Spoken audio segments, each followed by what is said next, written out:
projet a pour but en fait de créer des activités en ligne que je crée en utilisant les outils développés par le projet GoLab, qui est un projet européen. Parce que ça permet d'avoir du contenu interactif, d'y inclure des simulations, des apps avec lesquels les élèves peuvent expérimenter, interagir, des quiz, etc., des vidéos.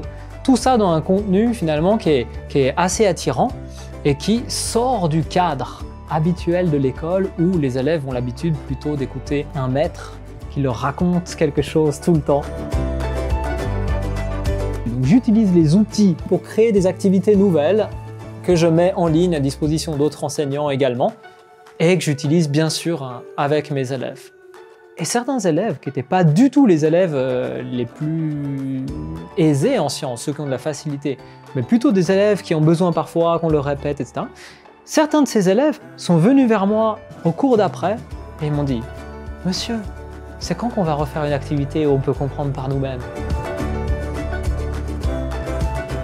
Ça a beaucoup éveillé notre esprit critique parce qu'on débattait un peu entre nous.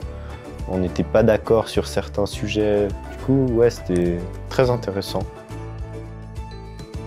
Franchement, je trouvais que c'était un peu plus dynamique, c'était un peu moins fatigant et on arrivait à suivre un peu plus clairement, je trouve.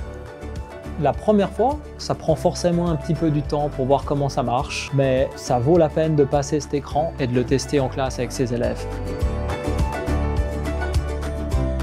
Alors, je pense ce qui est vraiment nouveau et ce qui est génial dans l'ère numérique dans laquelle on vit actuellement, c'est qu'on peut utiliser ces outils numériques pour créer du contenu digital interactif en classe, idéalement des activités comme on a fait avec GoLab.